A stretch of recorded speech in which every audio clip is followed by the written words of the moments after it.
June 15, 1944, pre-dawn on Iwo Jima.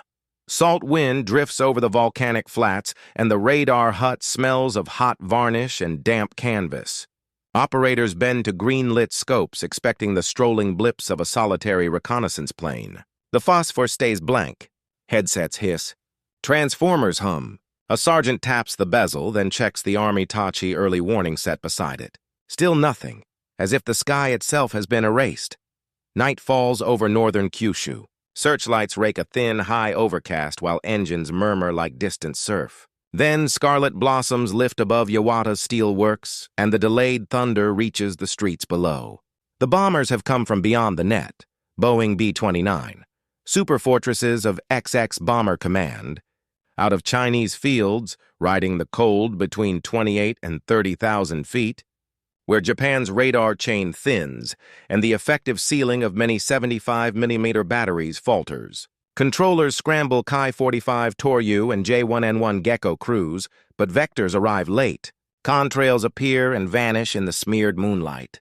The targets sit just beyond reliable fix. Each superfortress, a pressurized, long-range machine with a 141-foot wing and Wright R-3350s drumming in the dark, carries a mixed load of high explosive and incendiaries, yet their approach never scratches the warning scopes on Iwo. By morning, the verdict is plain to staff officers in Tokyo. A new bomber has struck the home islands without the courtesy of advance notice. The conclusion cuts deeper than the damage. A nation that prized foresight has met an enemy arriving from altitudes its instruments do not consistently measure. The question hardens in every briefing. How did these aircraft escape sight? And the answer points forward, toward the superfortress itself and the seams in Japan's radar screen that its design would pry open in the months ahead. In the decade before war reached Japan's own shores, the empire's leaders viewed their homeland as a fortress ordained by geography and divine favor. From the 1930s onward, the Imperial Japanese Army and Navy constructed an expanding perimeter across the Central and Western Pacific, coral fortresses like Truk Lagoon, Saipan, Tinian, and the volcanic bastion of Iwo Jima. Each was fitted with coastal guns, observation towers, and the latest early warning systems, forming a chain meant to detect and destroy any approaching enemy long before it reached the sacred soil of Honshu. Within this network, Tokyo appeared untouchable, its skies ringed by steel and science. By 1941, Japanese engineers had fielded the Type A early warning radar, adapted from fragments of British chain-home equipment captured in Southeast Asia. The device, a triumph of the Naval Technical Research Institute, could register incoming aircraft at roughly 150 kilometers, a formidable range for the time. Army and Navy commands built overlapping grids of these radars across the Ryukyus, Formosa, and the Bonin Islands, linking them to observer posts manned day and night. To Imperial planners, this meant certainty. No bomber could possibly traverse thousands of miles of ocean, evade these sentinels, and arrive unheralded over the capital. In official memoranda, the phrase, "total early warning coverage," appeared again and again. Japanese newspapers echoed this confidence. The fortress of the gods, they called the home islands, a realm protected by both divine wind and modern invention. Even within the general staff, warnings from cautious officers who noted growing American airfields in the Marianas and western China were brushed aside as alarmist. Yet in laboratories half a world away, American engineers were crafting an aircraft with a wingspan nearly as long as a football field, one capable of flying beyond the reach of every Japanese radar beam. The illusion of invulnerability was set, but its unraveling had already begun. The vision began in 1940, when the U.S. Army Air Corps issued a challenge that bordered on the impossible: design a bomber that could carry 20,000 pounds of bombs over 5,000 miles, cruise above 30,000 feet, and strike the enemy's heartland without refueling or escort. At Boeing's Plant 2 in Seattle, that challenge took shape in steel, aluminum, and sleepless ambition. The engineers called it Model 345. but to the world it would become the B-29 Superfortress, an aircraft so advanced that it blurred the line between imagination and engineering. Each of its 4 Wright R-3350 duplex Cyclone engines produced 2,200 horsepower, driving the bomber to speeds of over 350 miles per hour at altitudes unreachable by most fighters.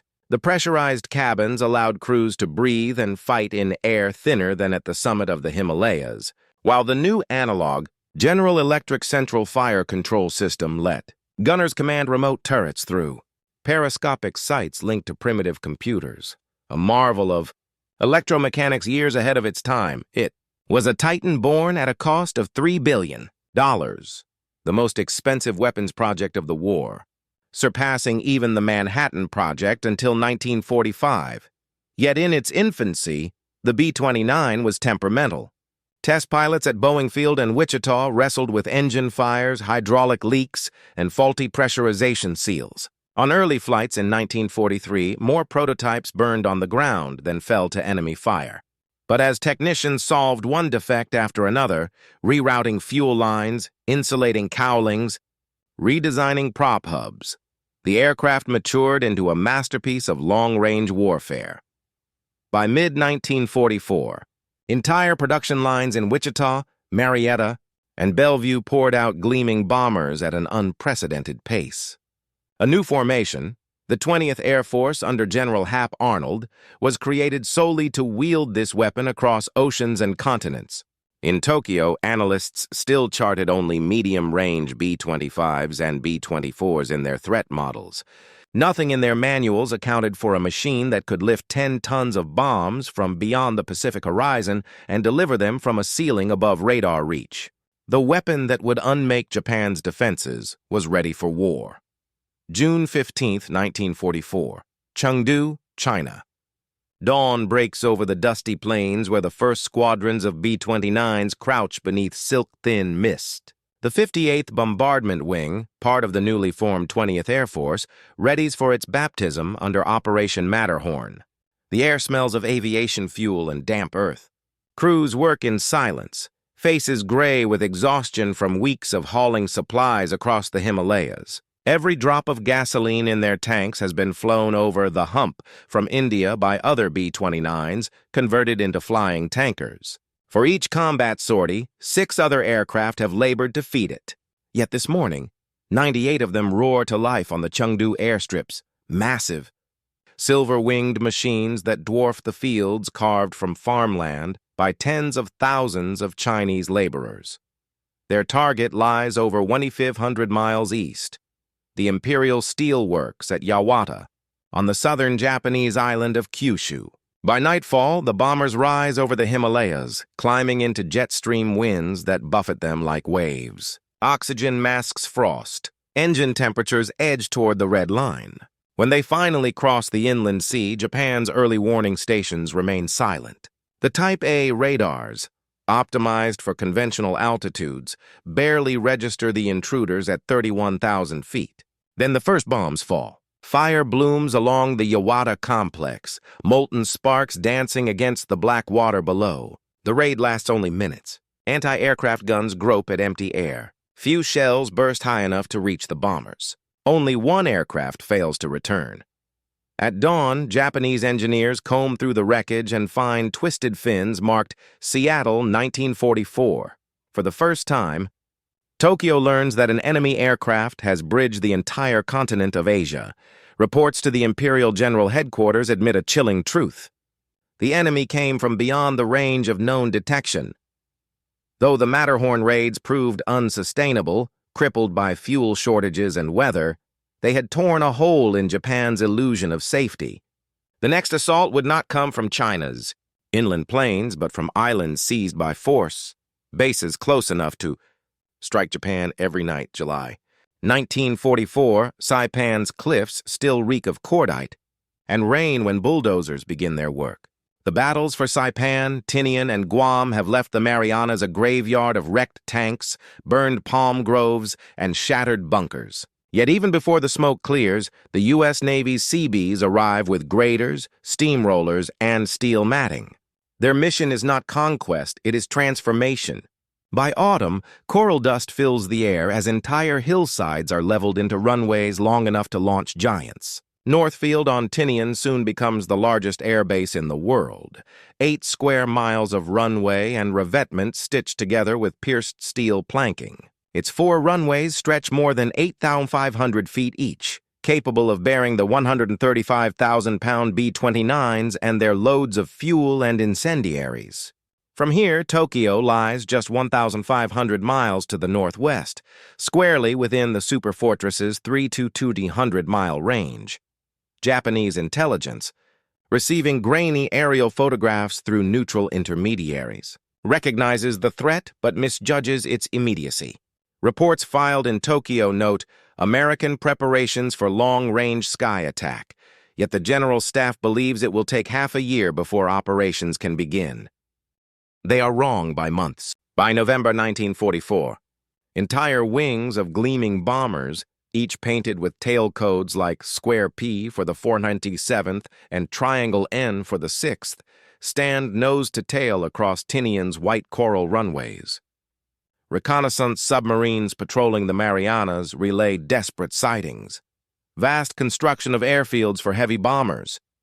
But the Imperial Navy, crippled and cornered, can no longer reach them. Still, Tokyo's planners cling to their faith in the early warning belt anchored at Iwo Jima and Jima. They assume that radar crews will give hours of notice before any attack. They do not yet grasp that the B-29s will climb into the stratosphere, ride the jet stream, and arrive over the home islands before the first cathode screen flickers. The Marianas have turned America's strategic bombing from an experiment into an engine of nightly devastation, and Japan's radar shield, so proudly built, has already become obsolete. November 24, 1944.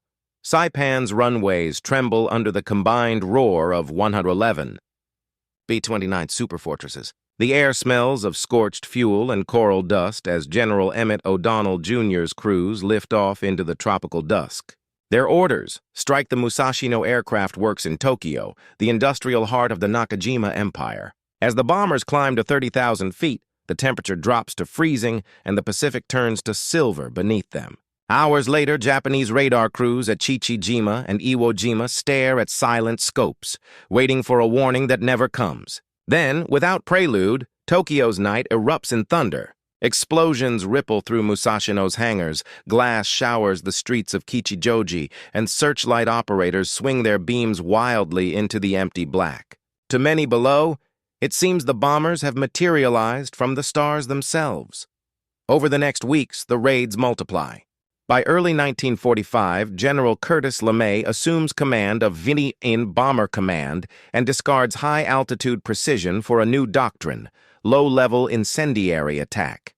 On March 9-10, 1945, 334 B-29s sweep over Tokyo at altitudes below 7,000 feet, each aircraft carrying clusters of napalm and magnesium bombs designed to ignite wooden neighborhoods. The first canisters fall shortly after midnight.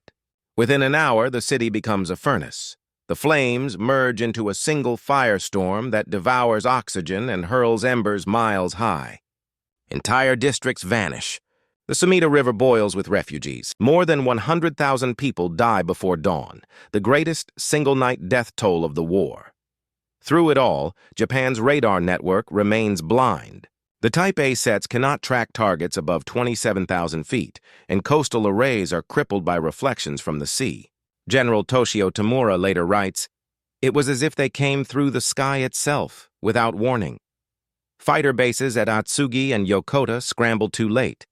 Anti-aircraft batteries fire into empty heat haze. When morning light reveals Tokyo's smoking ruins, radar officers finally understand the scale of the disaster. The Americans have conquered the invisible layers of the sky, and Japan's search for a countermeasure begins in desperation. By the first months of 1945, Japan's confidence in its iron wall of detection had turned to panic. The Imperial Navy's Technical Research Institute worked feverishly to produce new equipment, the Type 3 Mark I Model 3 radar, boasting a theoretical 200-kilometer reach, and the Army's Tachi No. 24 set, designed for high-altitude tracking. On paper, these promised salvation. In practice, they existed mostly in blueprints and a handful of unreliable prototypes. Shortages of copper, precision bearings, and above all magnetrons, the heart of centimeter-wave radar, crippled production. Allied submarines had already strangled supply routes from Malaya and China, leaving factories short of both materials and trained technicians. What radar the Empire managed to build covered only thin ribbons of coastline, often operating on borrowed power after repeated air raids. When the night bombers came, Japan's interceptor squadrons found themselves outmatched by physics itself. The Kawasaki Ki-45 Toryu and Nakajima J-1N1 Gecko, Japan's best night fighters, strained to climb past 28,000 feet, while the B-29s cruised serenely above 31,000. Barrage balloons were floated over cities, and grids of searchlights turned the night into a trembling lattice of white beams. But pilots mocked them as fireflies for ghosts. Each measure offered the illusion of resistance without the substance. By May 1945, Allied incendiary raids had destroyed or disabled more than half of Japan's radar sets, either through direct hits or the collapse of the power grid. The remainder flickered uselessly under the assault of American electronic countermeasures and APT-1 jammers that filled the air with static and window chaff that painted false storms across the screens. Field reports became confessions. Enemy bombers appear beyond detection range. Many operators abandoned their posts to join firefighting brigades, knowing their scopes would never warn again. Japan had entered the final months of the war blind, stripped of the very instruments that once promised to protect the skies above the Emperor's realm. By 1945, Japan's cities burned while America's factories blazed with production. At Boeing's Wichita plant, the pace became mechanical perfection. 4 new B-29s completed every day. Marietta, Georgia, and Omaha, Nebraska matched the output, their hangars echoing with the clang of riveting guns and the whine of assembly cranes. Between 1943 and 1945, 3,970 Superfortresses rolled off the lines, each one demanding 140,000 labor hours, 13 miles of electrical wiring, and parts from a nationwide supply web that stretched from Alcoa's aluminum mills to Pratt & Whitney's engine foundries and General Electric's electronics plants. Freight trains carried fuselage sections west, while oil tankers steamed across the Pacific to feed Guam and Tinian's runways. Behind Curtis LeMay's bomber fleets stood a logistical organism so vast that even the loss of hundreds of aircraft scarcely dented its rhythm. For Japan, the contrast was unbearable. By early 1945, its aviation plants operated at less than 30% capacity. Coal shortages shuttered furnaces. Bombings leveled workshops faster than they could be rebuilt. The Nakajima and Mitsubishi factories resorted to hand tools where power had failed. Each B-29 formation that rose from the Marianas represented not just military might but industrial mathematics, the cold certainty that America could replace every bomber destroyed, while Japan could not replace a single engine. When the first waves flattened Nagoya and Osaka in March 1945, Imperial staff reports recorded the same haunting phrase, "Heavy enemy bomber formation appeared suddenly from nowhere." For commanders watching from darkened bunkers, the raids felt less like warfare than a mechanized weather pattern, an unending storm generated by American industry. By July, the production curve itself had become a weapon, reducing Japan's defeat to a matter of arithmetic. Ahead lay the moment when even arithmetic would yield to fire. From May through August 1945, the storm reached its final crescendo. Night after night, the B-29s came in from the southeast, formations of silver ghosts flying at altitudes between 5,000 and 8,000 feet, their engines pulsing like distant thunder. Curtis LeMay's crews had perfected a brutal arithmetic of destruction, strip the bombers of guns, load them with napalm and magnesium clusters, and let them flow over Japan's cities in waves. Kobe, Yokohama, and Osaka fell in succession, each consumed by firestorms that devoured square miles of homes and factories. From the air, crews described an ocean of flame. From the ground, survivors recalled winds so hot they peeled paint from concrete and turned canals into boiling traps. Even flying lower, the B-29s remained nearly invisible to Japan's crippled radar network. Atmospheric inversions bent radar pulses harmlessly into the sea, and by July, fewer than 30 radar stations still functioned across the home islands. Reports to the Imperial Palace grew shorter and more desperate.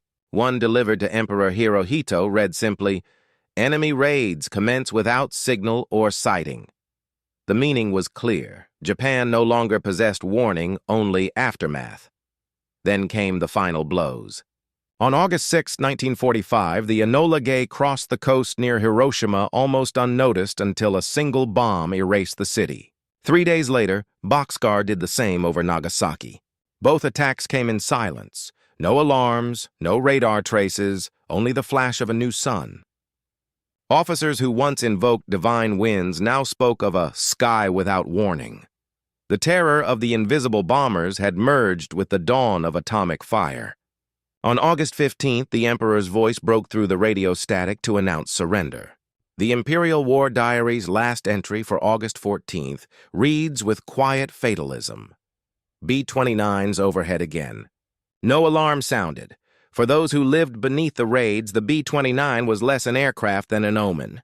Children in Tokyo and Nagoya called them Jin no Kujira, silver whales, for the way their massive bellies gleamed against the night sky before dropping fire. Housewives whispered that the bombers could pass unseen, guided by some American magic that blinded Japan's defenses. The sound of their engines, low, steady, inhumanly constant, became the most dreaded noise of the war. Firefighters recalled how the sirens always began too late, a wail across the rooftops, then the sudden roar of wind and flame. Entire brigades vanished trying to fight fires already beyond control, the oxygen sucked from the streets before their pumps could reach the blaze. In the air, Japanese night fighter pilots fought ghosts. Even when they climbed to their limits, they often saw nothing but glimmering dots far above, unreachable and unflinching. One pilot wrote after the war that their contrails hung like scars in the sky long after we had fallen away. On the ground, radar operators at Atsugi and Chiba abandoned faith in their screens, convinced that the Americans had somehow become invisible to the Earth's eyes. The cathode rays that once offered comfort now mocked them with emptiness. By mid-1945, many stations reported clear skies, seconds before explosions began shaking the ground. The psychological collapse spread faster than the fires. Civilians stopped running for shelters, resigned to whatever fate the unseen bombers chose to deliver. Officers described the campaign as terror without precedent, not because of the flames, but because of the silence that preceded them. For American crews, the same distance and altitude that made them untouchable also isolated them completely. From 30,000 feet, the cities below were abstractions, grids of light, smoke, and wind. Yet every mission ended knowing that somewhere below, the invisible war was consuming everything.